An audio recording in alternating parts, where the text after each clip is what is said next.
this one. Yep. Anybody else need a handout from yesterday? We're okay. Sebastian needs one from yesterday.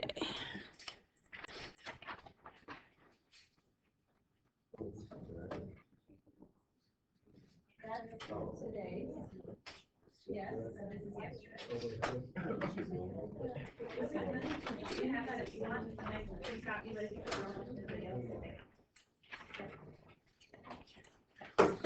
David, you need a pass? Yeah.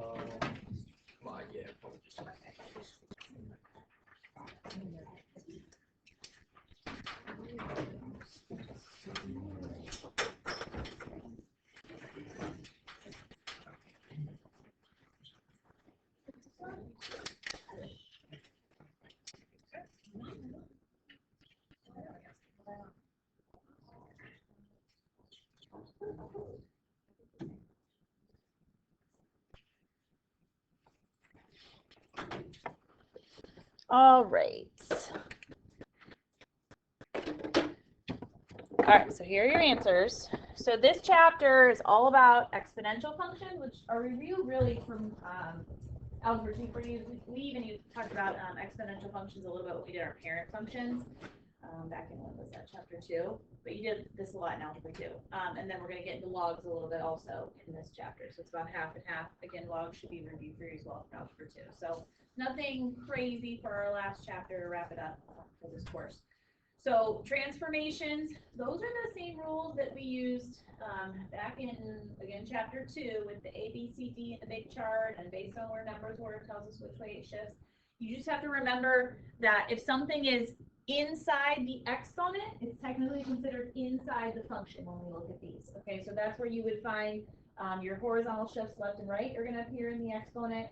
And then any reflection over the y-axis would occur in the exponent. What else? Any horizontal stretches or shrinks would occur in the exponent. Anything else that's not in the exponent is vertical movement of some kind. The base, notice here, is a 2, and here it's also a 2. So that 2 in the parentheses doesn't do anything. You always have to have a base of a, we call it, for an exponential function. So that in itself is not a transformation. All the other things are things that are different from the original function to the one that we're graphing, so those are what cause the transformation. So the negative out front is the reflection over the x-axis. The 0.5 in the front is the vertical shrink of a half.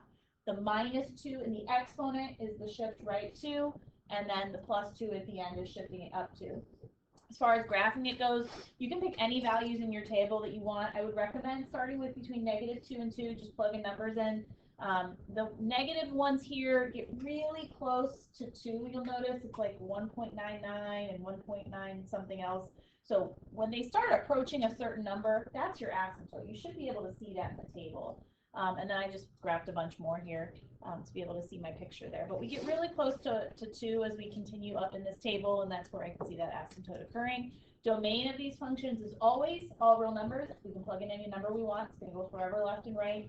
And then the range is either everything below your asymptote or everything above the asymptote, depending on how it's been reflected or not. This one was reflected over the x-axis, so it's everything below. But if there's no reflection, it's everything above.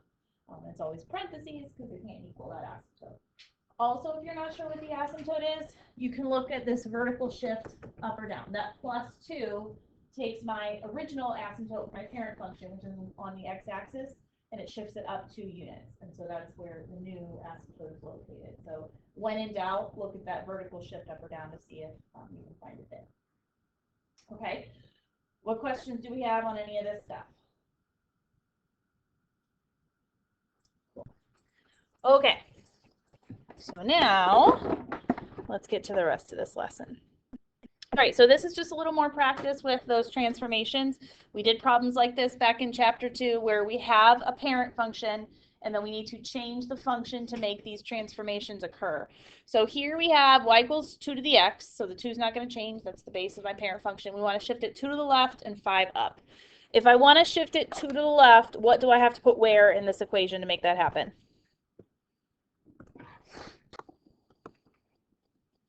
You can do that. Just give yourself a little space to write it. What do I need to put where to make it move 2 to the left? X plus 2. Yep, up in the exponent. And if I wanted to go 5 units up,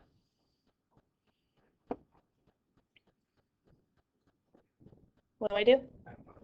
I had 5 in the end, not in the exponent. Final answer. That's it. Okay. What if I have y equals 3 to the x, and I want to shift it 3 to the right and then reflect over the y-axis? If I want something to go 3 to the right, what do I need to put where?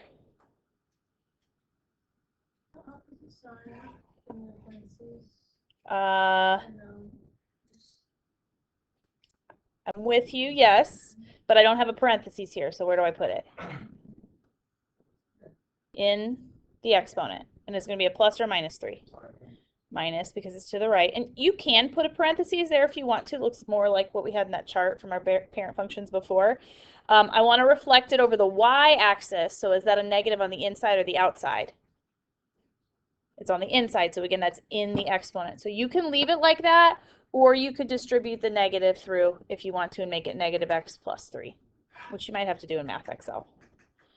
Okay, last one, we've got y equals, my base is 1/2 to the x power. I want to stretch it vertically by 2 and then shift it down 5 units. So a vertical stretch is located where in our functions? In the front. Yep. And am I going to use a 2 to vertically stretch it by 2 or a 1/2? Which one? 2. So vertical, you do exactly what you think. Stretch it. It's got to be a number bigger than 1. Shrink it. It's got to be a number smaller than 1. Horizontal, which were the ones that were in the exponent, are where we use reciprocal values. Okay. And then 5 down, just a -5 at the end on that one. Okay. Any questions on those? Again, just a little review of our transformation stuff. Perfect. Okay, so the next few problems talk about all of our interest formulas. Have you guys seen these before, like simple interest, compound interest? Just look familiar? Okay, so just a little review. Simple interest is when you only get interest based on your initial investment. So previously earned interest is not included when we calculate the extra little money you're getting at the end. So the formula for that is I equals PRT. P stands for principal, which is your initial amount. R is an interest rate, and it is a percent. So you make sure when you use an R, you always use a decimal. So if that was like 3%, I would use 0.03. And then T is always our time. And our time, I don't know if it says it on here or not, our time is always in years. Okay, so if I had like half a year, I'd use 0.5. All right, so it says find the total in the bank, assuming that $10,000 is deposited at a simple interest rate of 7.5% for 2 years. This is a very quick problem as long as you know what your variables stand for. So I is the interest that I can solve for. P, my principal, my starting amount is 10,000 in this example. R, my interest rate to as a decimal, so I need to take that 7.5, move my decimal 2 spaces to the left. 0.075 times my time is 2. And then I just type that all in my calculator, and that's going to give me the interest that I earn in those 2 years. So 10,000 times 0.075 times 2, I get 1,500 is the interest. That isn't what the question's asking for, though. It's asking for the total amount in the bank. So interest is like this extra money the bank is giving me, but I already had $10,000 in there. So if I add those together, 11,500 would be the answer here. There's another version of this formula that you see at the bottom of the page. If that looks familiar, that's maybe what you used in a previous math class. That will kind of jump over the interest and just take you straight to that 11,500 if you want to use that. It'll give you the total amount in the bank, your investment, plus the interest all together. But you can do it this way too. Okay?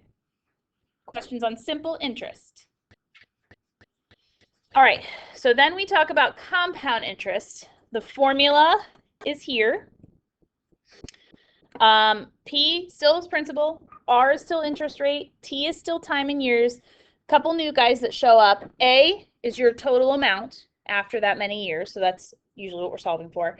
And then N is the number of times our interest is compounded in a year. So when we compound interest, at a certain point in time, we figure out how much interest we've earned. So let's say I put $100 in the bank and I have $10 in interest. I get like a 10% interest rate.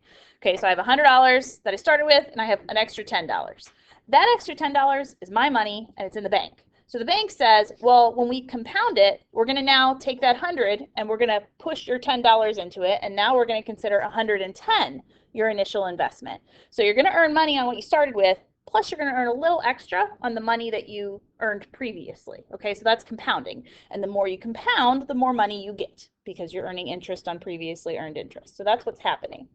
All right, so common ways that we compound things, and these are keywords that you're going to see in the problems. Annually means 1 time a year. Semi-annually means 2 times a year. Quarterly, 4 times a year. Monthly, 12 times a year.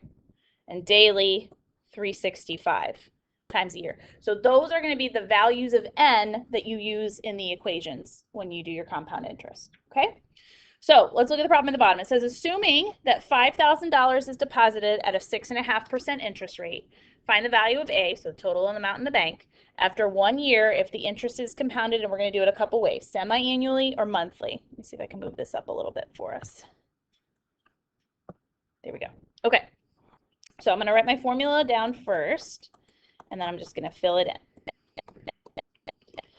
A is what we're solving for. How much is P? What am I starting with here? 5,000. 1 plus, what's my R as a decimal? 0.065. Okay, now we need my N. If it's semi-annually, that's how many times a year? 2. And then in my exponent, 2 again, times the number of years, which is 1. In a graphing calculator, you guys can type this all in at once.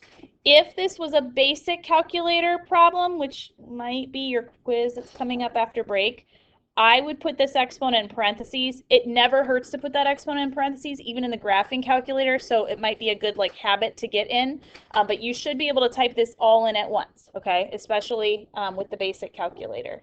You can type it in all in at once. So what are we going to round to, do you think, here? Doesn't say what to round to. 100th. Why 100th? It's money. Yeah. And if you're a bank, you're going to round down.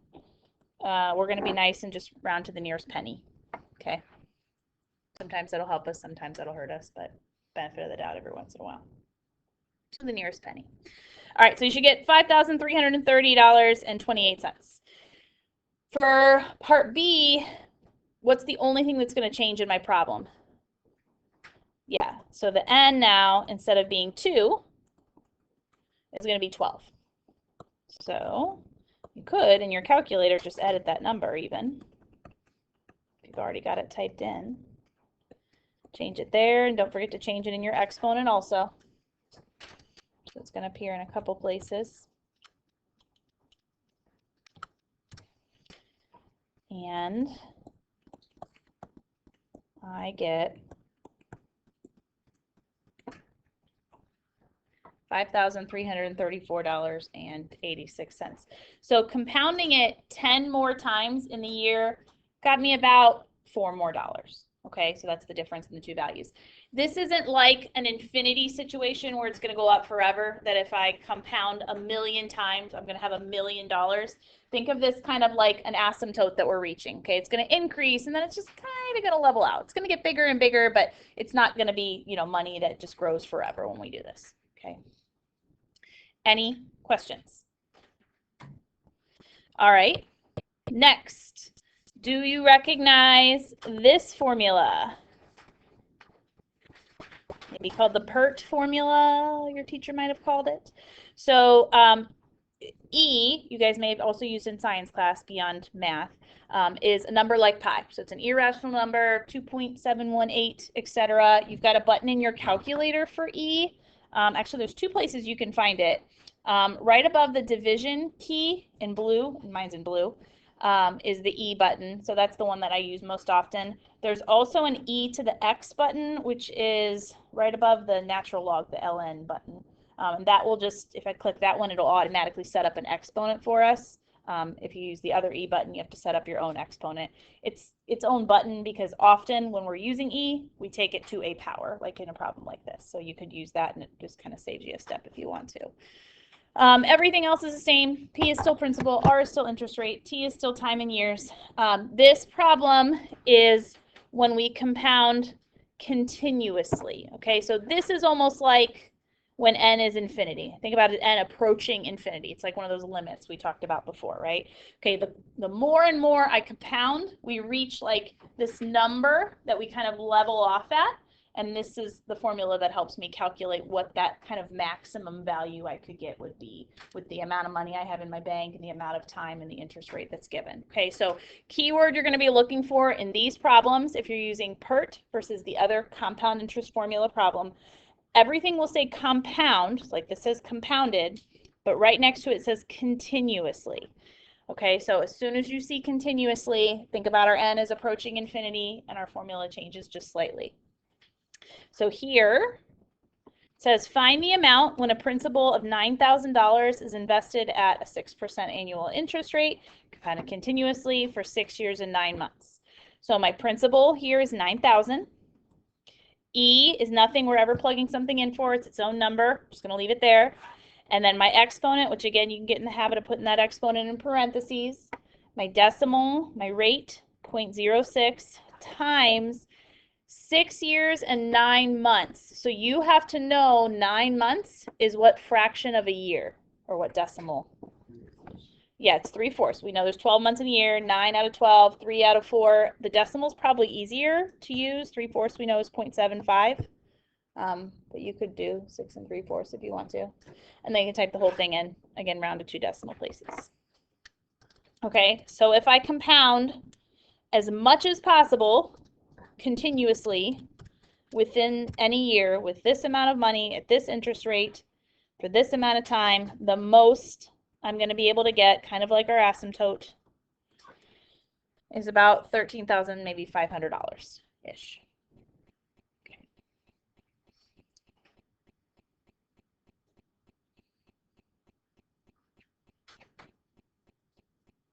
Any questions on any of the interest formulas? These problems are usually pretty straightforward. Just know what your variables stand for, plug it in, make sure you can type in your calculator correctly, and simplify. What do you got?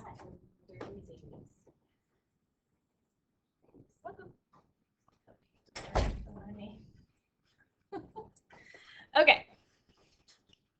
Couple more slides. All right, the next picture on your paper, you might see some problems in Math Excel that are like the problem we did in the warm-up, where you have to graph an exponential function, name the transformations, but instead of 2 to a power or 3 to a power, you might see e to a power. All of the properties, when we call it the natural exponential function, when we have a base of e, all of the properties that you saw with the exponential functions in the video last night are exactly the same with this. They're going to have the same domain, range, asymptote. It's just a weird number base. We said before that e is about 2.718, so you can think of it like that. So you're not going to get nice, pretty numbers when you plug values into that. You're going to have tables that you have to round. But other than that, if you see it, don't panic. It's just the same as the other type of functions, just with a gross number at the bottom. Okay? Questions there? No? Okay. All right. Last couple slides on your paper are 2 versions of exponential functions where we would do exponential growth or decay in real life. This is the first one. And this is actually another version of that PERT formula we were just talking about a second ago. But we can apply it to contexts outside of banking now, all right? So P was our starting amount, our starting investment. A sub 0 is your initial value of something, okay? It could be a house or a car or whatever. E is still E. K is our rate of growth now, and T is our time. And time in this problem doesn't have to be years. It could be like minutes or seconds. We'll talk about later like half-lives. If you guys have done those in science, that'll come up later. The only difference here really is that K could be positive or negative. Okay, so when we're talking about banking, it's always growing, so R is always positive. But we're talking about value of something, it could go down, so we need to change that rate a little bit. If you're growing, the K is a positive number, like in our exponential function that we saw with the PERT formula. If you are decaying, it's a negative function, a negative value. So like if I said the value of this whatever is decreasing by 4% a year, the number I would put in for K is negative 0.04. So all we do is put a negative in front of that decimal percentage. Okay, so let's do an example. It says in 2008, the median price of a house in Miami was $190,000. Assuming a rate of increase of 3% a year, what can we expect the price of a house to be in 2013? All right, so you're going to see in these problems, and it says it right above this, if you see rate of increase or rate of decrease, that's your clue that you're going to be using this formula that has the E in it. So do A of t here. A sub 0 is our starting amount, initial value. What's the initial value of the home in this problem? 190,000. Yep. E is always just E. K is my growth or decay rate as a decimal, which they told us it was 3%. And it's growing, so I'm going to leave it as a positive. If it was decaying, I'm going to leave it as a negative. And then they don't outright tell us how many years, so we need to figure that out ourselves. It went from 2008 to 2013, so my time in years is 5. And then you just type it in. Again, this is value, so I'm going to round to 2 decimal places. I get 220, 748.51. What would be the price of the house if it depreciated instead by 3% a year? So the only thing that would be different, when we see depreciated, it means decreased, is that K would now be a negative. And you already have that in your calculator, so again, you can just kind of like edit the formula a little bit that you just typed in. Make that exponent positive instead of negative. And if we're decaying, decreasing, depreciating, instead of a number bigger than what we started with, we can kind of check that it makes sense. We should end up with a number smaller than what we started with. And this one gives me 163,534.52.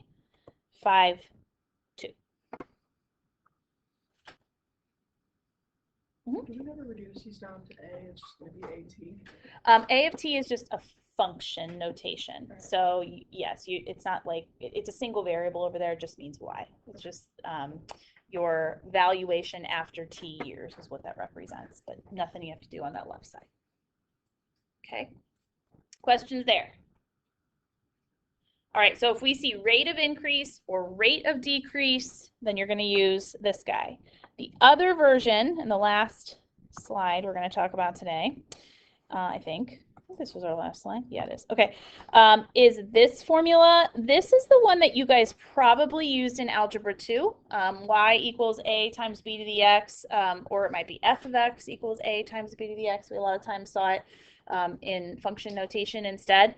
If you see that something, instead of continuously growing at a rate or continuously decaying at a certain rate, if it says it's increasing or decreasing by a % of its current value, if you see something like that, that's telling us that we're going to be using this version of the formula instead. So it's not a continuous situation. It's more like our compound interest. We're just every once in a while, we're doing that calculation and throwing that extra into the whole. Okay, so make sure you're really careful with when you're reading through these word problems. One of those two phrases should kind of clue you in as to which version to use. A is still our starting amount, the number out front there. X is still our time that's gone by.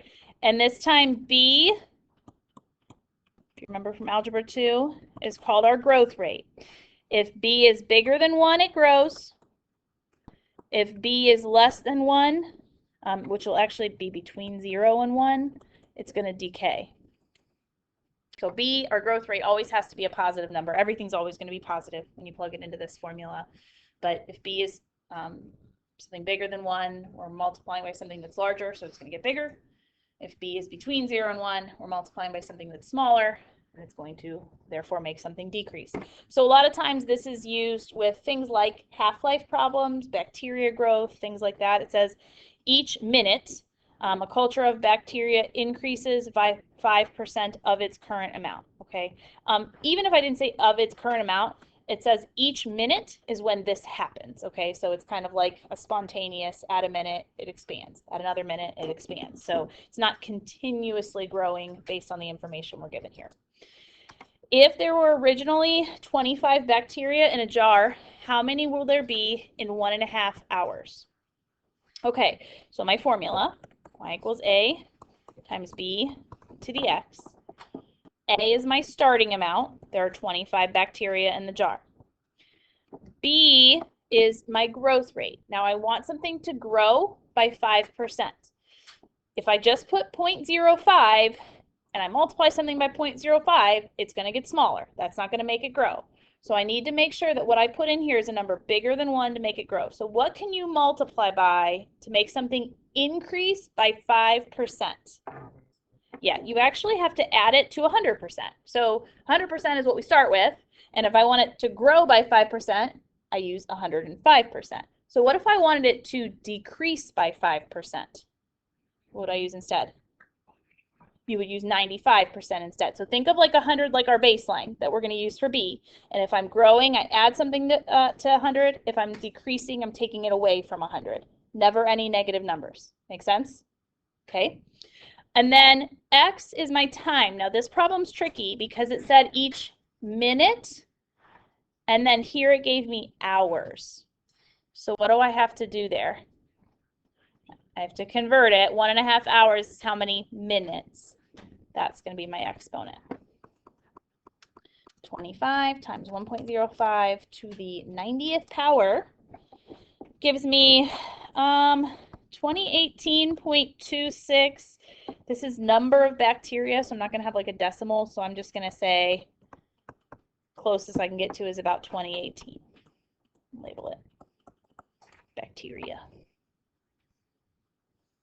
Okay.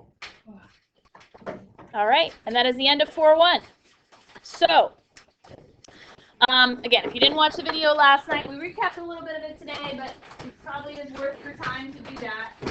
4.1 Math Excel is due Tuesday night. Here's the plan for next week, because we have a short week. On Monday, we're going to do as much as 4.2 as we can. I'm hoping we get the whole lesson done together in class. If not, you might have like a little 10-minute video to finish up on Monday night. Tuesday then is a Math Excel work day for you guys. 4.1 is due Tuesday. 4.2 is due after break, but you'll have all day Tuesday to work on one or both of those assignments then. Okay? All right, I'll do cell phone lotto, and you guys can just get started on this Math Excel this weekend then. You got a circuit training due Monday if you want a bonus